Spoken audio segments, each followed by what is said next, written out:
तो हेलो दोस्तों, आपका स्वागत है फिर से एक बार अहिल्यादीप क्लासेस में। आई होप कि आप सब लोग अच्छे होंगे, आपकी तैयारी अच्छी चल रही होगी।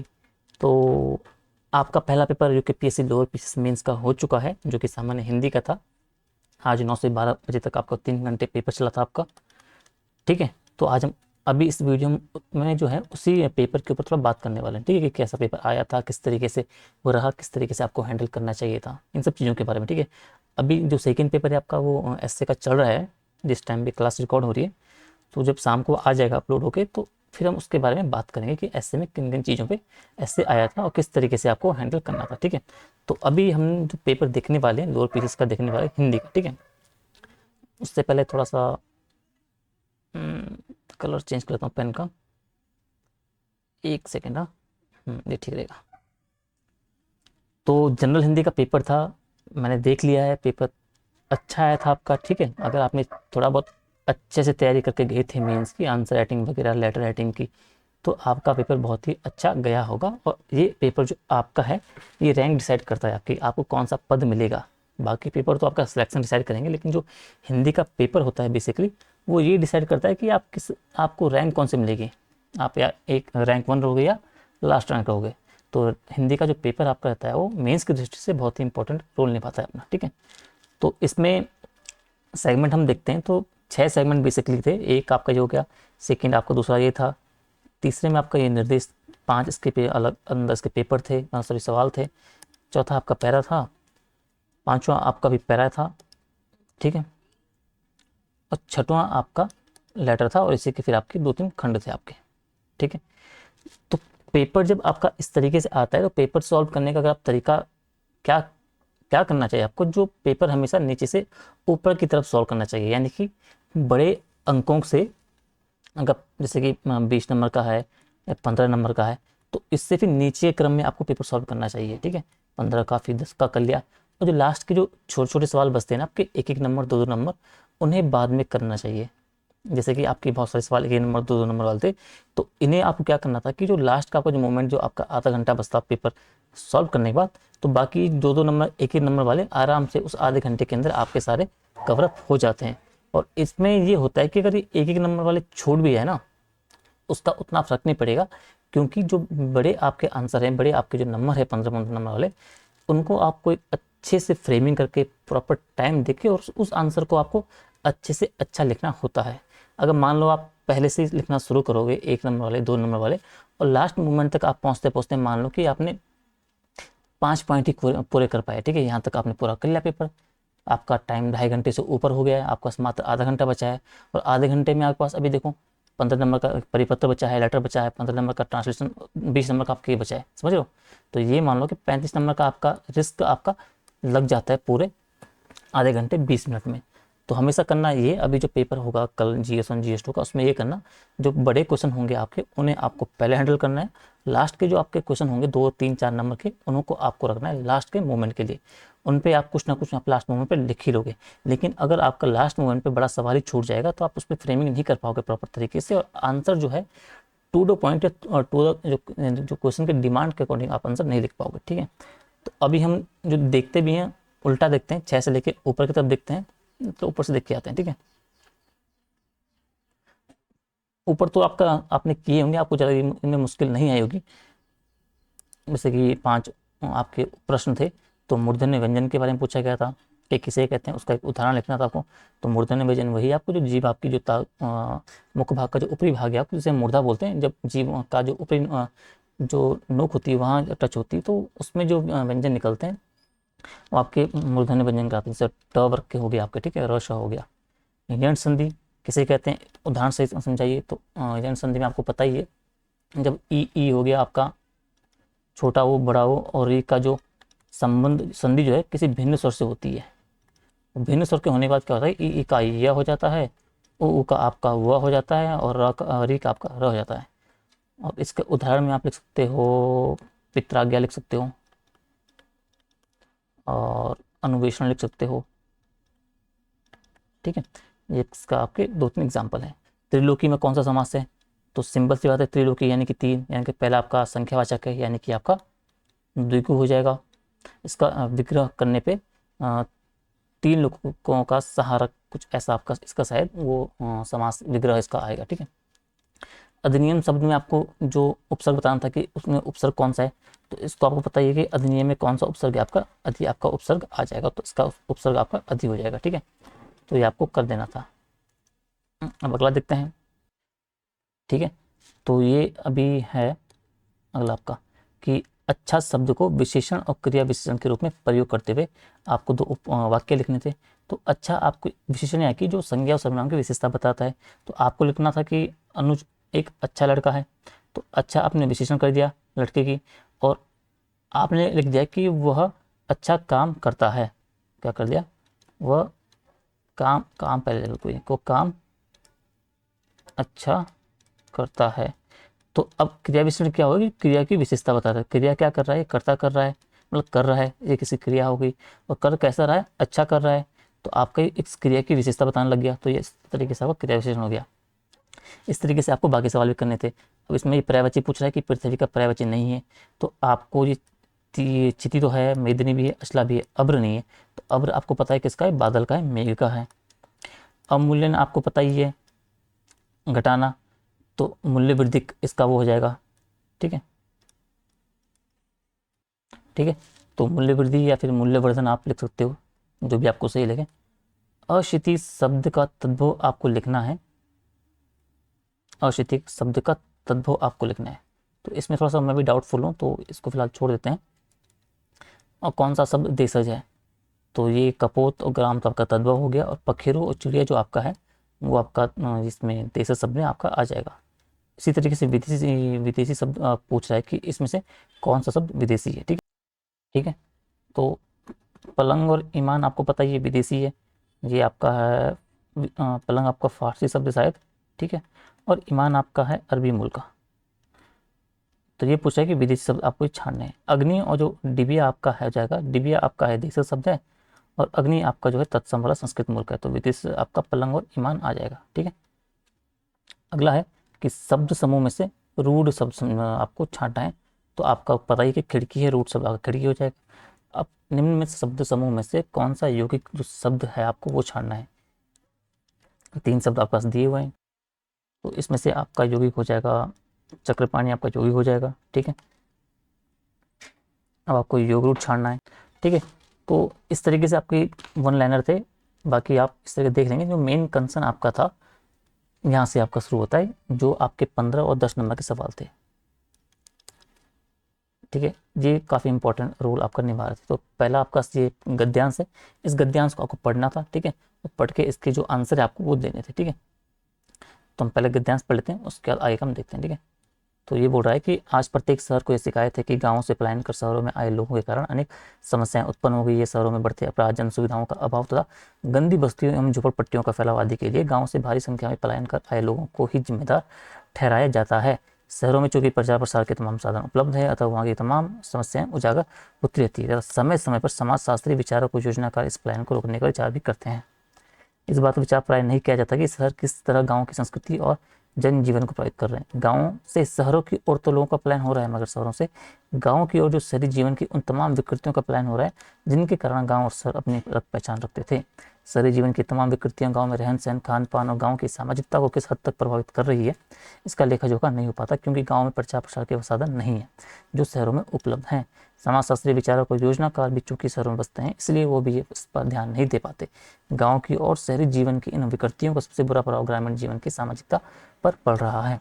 गांव में सामाजिक संपर्क धीरे धीरे कारोबारी किस्म के होते जा रहे हैं। लोग अब अलाव या चौपाल पर न बैठकर शहरी लोगों की भांति अपने अपने घरों या घेरों में ही रहते हैं, ठीक है। तो पहला सवाल क्या बोल रहा है कि शहरों की समस्या शिकायत, सॉरी शहरों की, एक मिनट, ये बोल रहा है कि शहरों की शिकायतें क्या होती है। तो भाई शहरों की शिकायत हमने ऊपर पढ़ा कि मतलब गांव से जो पलायन कर शहरों में लोग आ रहे हैं, उनके जो वहाँ अपराध वगैरह बढ़ रहे हैं, सुविधाओं की कमी, मतलब पैरा को देख के आपको चीज़ें यहाँ पे आंसर देना था। गंदी बस्तियाँ, झोपड़पट्टियाँ, इन सब के बारे में लिखना था। अगला है कि शहरों की योजना समस्याएं कैसे पता लग जाती है, ठीक है। तो शहरों में जो प्रसार सूचना के तमाम साधन की बात वो कर रहा है, उनसे क्या होता है, समस्याएं जल्दी उजागर हो जाती है, ठीक है। बाकी समाजशास्त्री वगैरह हो गए, जो विचारक वगैरह हो गए, जो योजनाकार भी इन समस्याओं पर चर्चा करते हैं। उन सब बारों में था ये समाजशास्त्री विचारक और योजनाकार शहरों की समस्याओं पर ही क्यों विचार करते हैं, ये बोल रहा है। क्योंकि इसलिए करते हैं ना, जो चीज़ों का दिखाई देंगे या जो चीज़ चर्चा में रहेंगी, अब जिन चीज़ों के बारे में पता ही नहीं लगेगा तो उन पर चर्चा कैसे होगी। तो क्योंकि संसाधन ज़्यादा है, मीडिया वगैरह ज़्यादा है, उनसे क्या होता है वो जो समस्याएं हैं उन संपर्क साधन मीडिया के माध्यम से विशेषज्ञों तक पहुँच जाती है, गाँव की समस्याओं की अपेक्षाकृत नहीं पहुँच पाती है। ठीक है, इस बात को आपको ध्यान रखना है। अगला है कि गाँव में शहरी जीवन की कौन सी विकृतियाँ आ रही। अब गाँव के संदर्भ में पूछ रहा है, तो उसमें जो इस पैरा में साफ बोला है कि जो गाँव शहरी जीवन की जो विकृतियों के चलते रहन सहन हो गया, खान पान हो गया, जीवन शैली बदल रही है, पारंपरिक जो सामाजिक संरचना है, इन सबके बारे में वो पैराग्राफ में आपका बोल रहा है। गाँव में सामाजिक संबंध कैसे होते जा रहे हैं वर्तमान समय में, तो अंतिम जो एक पैरा था आपका उससे संबंधित था कि भाई गांव में जो सामाजिक संबंध थे वो धीरे धीरे अब खराब होते जा रहे हैं, सामुदायिकता अधिक कारोबारी स्वरूप ले रही है, चौपाल अलाव के बाद जो मिलना जुलना बंद हो गया है, सामाजिक मिलना जुलना बंद हो गया है, सब एकल हो रहे हैं, अपने अपनों तक ही सीमित रहे हैं, बाहरी मेल मिलाप से, मतलब इन सब चीज़ों को थोड़ा अपने तरीके से जोड़ के आपको पैरा लिखना था, तो आपके हो जाता। अगला है आपका दूसरा पैरा कि मनुष्य वाला। अब इस वाले का क्या करना था, आपको एक शीर्षक लिखना होता। अब एक पढ़ लेते हैं, उसके आप लिखते हैं, ठीक है। तो ये बोला है कि मनुष्य उत्सव प्रिय होते हैं, उत्सवों का एकमात्र उद्देश्य आनंद प्राप्ति है। ये तो सब जानते हैं कि मनुष्य अपनी आवश्यकता की पूर्ति के लिए आजीवन प्रयत्न करता रहता है, आवश्यकता की पूर्ति होने पर सभी को सुख होता है, पर सुख और उत्सव के इस आनंद में बड़ा अंतर होता है। आवश्यकता अभाव सूचित करती है, उससे प्रकट होता है कि हमें किसी बात की कमी है। मनुष्य जीवन ही ऐसा है कि वह किसी भी अवस्था में यह अनुभव नहीं कर सकता कि उसके लिए कोई आवश्यकता नहीं रह गई है। एक के बाद दूसरी वस्तु की चिंता उसे सताती रहती है, इसलिए किसी एक आवश्यकता की पूर्ति से उसे जो सुख होता है वो अत्यंत क्षणिक होता है, क्योंकि तुरंत ही दूसरी आवश्यकता उपस्थित हो जाती है। उत्सव में हम किसी बात की आवश्यकता का अभाव नहीं अनुभव नहीं करते। यही नहीं, उस दिन हम अपने काम का छोड़कर विशुद्ध आनंद की प्राप्ति करते हैं। यह आनंद जीवन का आनंद है, काम का नहीं। उस दिन हम अपनी सारी आवश्यकताओं को भूलकर केवल मनुष्यत्व का ख्याल करते हैं। उस दिन हम अपनी स्वार्थ चिंता छोड़ देते हैं, कर्तव्य भार की अपेक्षा कर देते तथा गौरव और सम्मान को भूल जाते हैं। उस दिन हमें उच्च श्रृंखलता की आ जाती है, स्वच्छंदता आ जाती है। हम रोज हमारी दिनचर्या बिल्कुल नष्ट हो जाती है। व्यर्थ घूमकर, व्यर्थ काम करके, व्यर्थ खा पी कर हम लोग अपने मन में यह अनुभव करते हैं कि हम लोग अच्छा आनंद पा रहे हैं। अब इसमें 3 सवाल दे रखे हैं आपको। एक तो शीर्षक लिखना है, आपको कुछ जो गद्यांश का सारांश लिखना है, और तीसरा आपका है कि जो रेखांकित अंशों की व्याख्या करनी है। तो मैंने आपको वीडियो में बताया था, जब हम लेक्चर कर रहे थे लोअर पीसेस के लिए, मैंने आपको जो ड्राफ्टिंग वाले सेगमेंट पे आपको बताया था किस तरीके आपको सेगमेंट, इस तरीके के शीर्षक और जो सारांश वाले सवाल है आपको वो करने होते हैं, ठीक है। तो अब जब आप इस पैराग्राफ को पूरे अच्छे तरीके से पढ़ोगे तो आपको 2-3 चीज़ें आपको जिन पे आपका ध्यान जाएगा। एक तो आप देखोगे कि उत्सव की बात हो रही है, ठीक है, और जीवन आनंद, इन पे फोकस कर रहा है लेखक बार बार, ठीक है, 2-3 शब्दों पे। तो अब आपका जो कोर बिंदु भी आपका यही होना चाहिए, जो शीर्षक इसके माध्यम से पूरा पैराग्राफ की आत्मा आपके सामने रख ले, ठीक है। तो अब पहला इसका क्या हो सकता है, जो शीर्षक है, आप लिख सकते हैं उत्सव, उत्सव और जीवन आनंद, जीवन आनंद। एक तो आप ये लिख सकते हो। दूसरा क्या सकते हो, आवश्यकता की बात कर रहे हैं वहाँ पे कि आवश्यकता इंसान की बढ़ती जाती है, खत्म नहीं होती। एक शुरू होती है तो दूसरी, एक खत्म होती है तो उसके बाद तुरंत दूसरी आ जाती है। तो आप लिख सकते हैं यहाँ पे आवश्यकता बनाम उत्सव, और डैश करके आप सच्चे आनंद की बात कर रहे हैं तो आप ये भी लिख सकते हैं यहाँ पे सच्चा आनंद। तो जब आपको ये शीर्षक लिखना होता है तो ऐसे 3-4 शीर्षक आप पहले नोट डाउन करके उसमें से आपको जो आपको बेस्ट लगे उसे आप लिख सकते हो। तो ये दोनों सही हैं, आप किसी भी आप लिख सकते थे, किसी तरीके यहाँ पे चल जाएगा, ठीक है। अब वो अगला बोल रहा है कि वो जो लाइन उसने हाईलाइट की है उसके बारे में पूछ रहा है। तो हम देखेंगे कि हाईलाइट वाली लाइन कहाँ पे थी वो।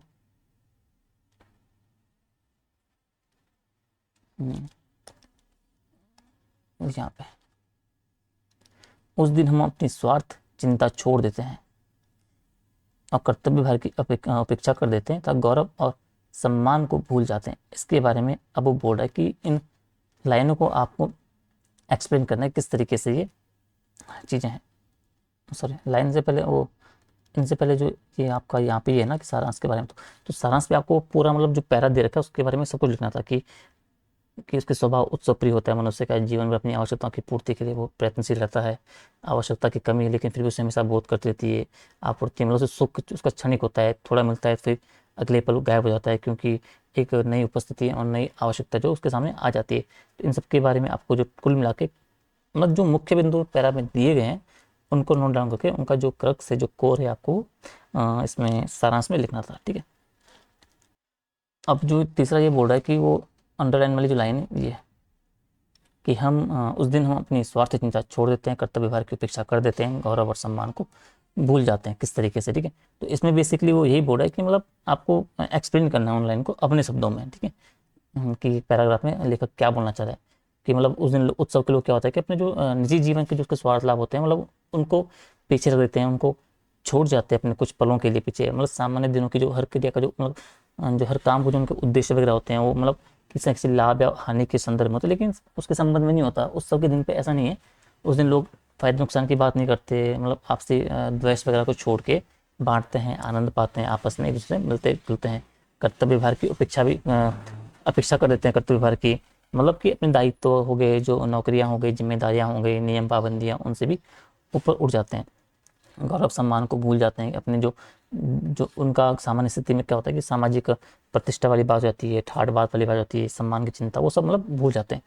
तो इस तरीके को कुछ कुल मिला के घुमा फिरा के आपको ये जो रेखांकित अंश वाला था वो आपको करना था। अब आपका आता है सबसे मोस्ट लेटर वाला, परिपत्र वाला। तो परिपत्र वाला मैंने आपको अच्छे से कराया था और आपको मैंने एग्जाम्पल भी एक लिखवाया था। वो लिखाया था मैंने किस संबंध में लिखाया था मैंने और इसी फॉर्मेट में लिखाया था मैंने। जो ये बोल रहा है ना कि मुख्य सचिव उत्तराखंड शासन की ओर से प्रदेश के सभी जिलाधिकारी, इतना तो मुझको याद आ रहा है। परिपत्र में मैंने आपको प्रॉपर तरीके से यही लिखाया था एग्जाम्पल वाले में, कि सभी जिलाधिकारियों को आपको परिपत्र लिखना है, किस संदर्भ में लिखना है ये अभी मुझको याद। हाँ, वो मैंने लिखाया था आपको वन रिपोर्ट से संबंधित। समझ लो कि सभी जिलाधिकारियों को आप परिपत्र लिखिए, वन रिपोर्ट के संदर्भ में कुछ डेटा को रिलेटिव एक लेटर हमने लिखा था। तो देखो परिपत्र आ गया, और परिपत्र आएगा तो सेम उसी फॉर्मेट में आ रखा है आपका, सभी जिलाधिकारियों को एक परिपत्र लिखिए जिसमें ग्रीष्म ऋतु में जंगलों को आग से बचाने के निर्देश हों। ठीक है। अभी ऊपर आई बटन पे आपको वीडियो मिल जाएगी परिपत्र वाली, फिर उस वीडियो को आप देखिएगा। फिर उस वीडियो को आपको जो ड्राफ्टिंग में हमने बता रखा है प्रारूप, उसमें आप मैच करिएगा कि किस किस तरीके से जो है मैंने जो लेटर लिखा है, क्या मिस्टेक या क्या उसमें गलतियाँ रही है। तो अभी हम देख लेते हैं कि वो कहाँ पे चल रहा है, कहाँ पे आपका है एक बार लेटर आपका। हाँ, ये रहा। ठीक है। परिपत्र आपका ये है, थोड़ा सा जूम कर लेता हूँ। हाँ देखो, परिपत्र मैंने कहा था ना, तो इसमें यही है कि सचिव एक मिनट, पेन पेन कि सचिव उत्तराखंड की ओर से समस्त जिलाधिकारियों को एक पत्र प्रेषित कीजिए। वनों से संबंधित 2023-24 की रिपोर्ट शासन को अभी तक उपलब्ध नहीं हुई है। विलंबवत आपको 2024 तक रिपोर्ट शासन को प्राप्त करवाना है, उपलब्ध करवाना है। ठीक है। फिर हमने ऐसे ही लिखा था आपका लेटर। थोड़ा सा जूम ऑल कर लेता हूँ तो आपको आसानी रहे देखने में। ठीक है। अब देखो, अब ये जो सवाल में बोल रहा है आपके पास, सवाल में आप देखोगे तो ये बोल रहा है कि वही मुख्य सचिव उत्तराखंड शासन। अब मुख्य सचिव बैठेगा कहाँ? आपका सचिवालय में। सचिवालय कहाँ है आपका? देहरादून में। इतना आपको बात क्लियर हो जानी चाहिए। सभी जिलाधिकारियों को एक परिपत्र लिखना है, ग्रीष्म ऋतु में जंगलों को आग से बचाने का निर्देश हो। ठीक है। आपको चीज़ें सब्जेक्ट आपको पता लग गया है। ठीक है। पत्रांक संख्या आप डालते, लेटर नंबर डालते और आप उत्तराखंड सचिवालय लिख के ईयर और पूर्ण विराम। ठीक। प्रेषक में नाम आ जाता, जो मुख्य सचिव है उनका पद आ जाता, उनका सचिव उत्तराखंड शासन पूर्ण विराम। सेवा में आप लिख देते समस्त जिलाधिकारी उत्तराखंड पूर्ण विराम, और फिर आपका अनुभाग डाल के आप अपना, और यहाँ दिनांक आपका जो देहरादून पता है आपको, सचिवालय का हेडक्वार्टर देहरादून में ही है, और तारीख डाल के पूर्ण विराम मारता। वैसे आप यहाँ पे लिख देते कि उत्तराखंड मतलब उसमें ग्रीष्म काल में लगने वाली वनों की आग में मतलब समुचित उपाय के संदर्भ में जो आपका विषय दिया है उसके विषय फिर आप लिखना शुरू कर देते हैं कि महोदय। फिर आप यहाँ पे क्या करते हैं कि एक लेटर का रेफरेंस देते पहले का, कि भाई पहले भी कोई लेटर गया होगा ना शासन की तरफ से पहले, या कुछ प्रावधान हो रखे होंगे कि अगर उत्तराखंड में ग्रीष्म ऋतु में जंगलों में आग लगती है, तो उस संबंध में क्या क्या कदम उठाए जाने चाहिए, क्या क्या आप जिलाधिकारी को क्या क्या कर्तव्य वगैरह हैं, तो आपको यहाँ पे उस आदेश संख्या का रेफरेंस देखें कि भाई उपयुक्त विशेष शासन का जो आदेश संख्या ये था उसका अवलोकन करने का कष्ट करें, जिसमें यह प्रावधान किया गया था कि जनपदों जिलों में लगने वाली जंगलों में लगने वाली जो ग्रीष्म ऋतु की आग के संबंध में क्या क्या प्रावधान सही तरीके से आपको करने हैं। फिर आपको सेकंड पैरा डाल के या थर्ड पैरा डाल के आपको चीज़ें आगे बढ़ानी थी। तब उसके संदर्भ में मुझे कहने का निर्देश हुआ। ये लिखने के बाद आपको फिर लिखना था कि ग्रीष्म ऋतु में जो आग लगने वाली है या जो लगती है उत्तराखंड में, उसके लिए क्या समाधान कर सकते हैं, किस तरीके से जो SDRF वगैरह हो गया, जो वन विभाग वाले हो गए, जो फायर सर्विस वाले हो गए, जो स्थानीय जो पंचायत वाले हो गए, स्थानीय जो लोग हो गए, उनका आप कैसे सहयोग ले सकते हो, मतलब पूर्ण तरीके से आप अपना लेटर लिख देना था। साथ ही आपको कुछ कोई लगाना था, उसमें यथोपरि लिख के पूर्ण विराम मार देना था। भवदीय हस्ताक्षर अबसा सचिव, आपका लेटर यहाँ पे समाप्त हो जाता।